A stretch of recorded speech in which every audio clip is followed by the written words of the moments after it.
Muy bien, entonces empezamos con la resolución del ejercicio número 4, en el que se nos pide cargar un archivo CSV, luego convertirlo en un dataframe y mostrar ese dataframe. Luego, posteriormente, vamos a obtener ciertos datos del dataframe y mostrar las dimensiones del dataframe, el número de datos que contiene, los nombres de sus columnas y filas, todos los tipos de datos de las columnas. Luego mostraremos las 10 primeras filas, las últimas 10 filas y verificar si estos datos, bueno, si el dataframe contiene datos perdidos o nulos. Y como último punto, extraer las 100 primeras filas y almacenarlas en un contenedor.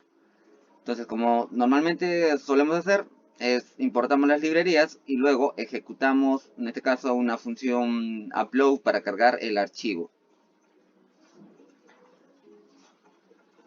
Procedemos a elegir el archivo que se nos pide, data riesgos, lo seleccionamos, esperemos que cargue para poder proceder a ejecutar las siguientes funciones. Una vez cargada, vamos a resolver el punto 1 en el que se nos pide cargar el archivo y mostrarlo por pantalla.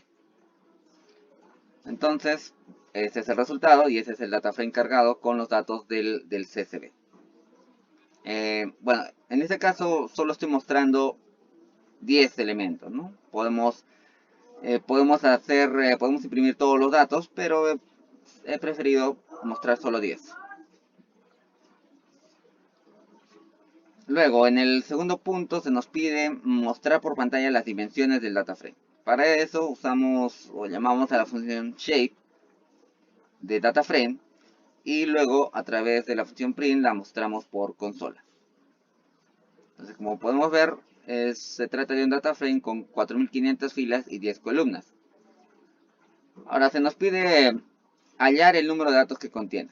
Para eso usamos la función length sobre dataframe y luego vamos a observar la cantidad de datos del mismo, ¿no? 4500, como anteriormente ya habíamos visto. Luego, para poder hallar los nombres de las columnas y las filas, simplemente vamos a llamar a la función columns de dataframe y el resultado lo guardamos en otra variable columnas para luego imprimirlo. Para el caso de las filas, de forma parecida, en vez de llamar a column, llamamos a keys y keys nos va a entregar un resultado más extenso, pero del cual se va a poder observar implícitamente el nombre de las columnas. Lo guardamos en la variable filas y también lo imprimimos por consola. Entonces le damos aquí a play y vamos a ver el resultado, ¿no? El nombre de las columnas en forma de objeto y también en otro objeto, pero con información más extensa, pero de forma implícita vamos a poder ver que la primera parte de las filas vamos a ver justamente la indexación, el nombre de las filas. Se nos pide luego mostrar los tipos de datos de cada columna. Para ello simplemente usamos la función info de dataframe, ¿no? Colocamos un mensaje correspondiente por pantalla, le damos play y vamos a observar el tipo de dato correspondiente a cada columna. Para id de tipo entero, igual para edad, meses y hasta score de tipo float, nuevamente entero para vivienda y así sucesivamente para todas las columnas de la variable dataframe. Después, vamos a mostrar las 10 primeras filas y las 10 últimas filas del dataframe. Para ello, vamos a llamar a la función head y la función tail respectivamente del dataframe. Para las 10 primeras filas, usamos head, indicamos 10 y lo imprimimos también por consola. Para las últimas filas, en vez de head, usamos tail, indicamos las 10 últimas filas, la guardamos en una variable y posteriormente las imprimimos por consola. Entonces podemos ver las 10 primeras filas y las 10 últimas filas, ¿no? Y podemos corroborar eso con la indexación del dataframe. Luego, para verificar si existen datos perdidos o nulos, vamos a llamar a la función isNull y luego vamos a sumarlos. De otra forma, la información que se nos va a presentar va a ser extensa y solo nos interesa saber si existen datos perdidos o no. Entonces, para ello esta función lo que nos va a entregar es la cantidad de datos perdidos por columna.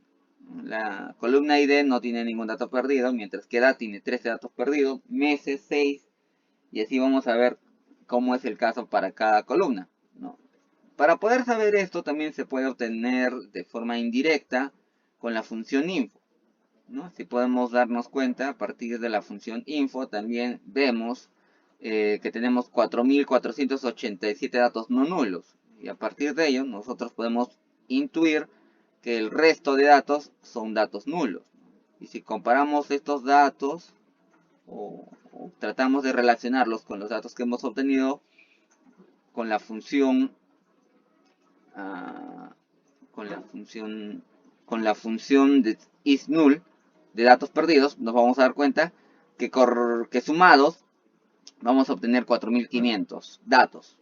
Y esto corresponde con la tabla que vimos anteriormente a partir de la función info.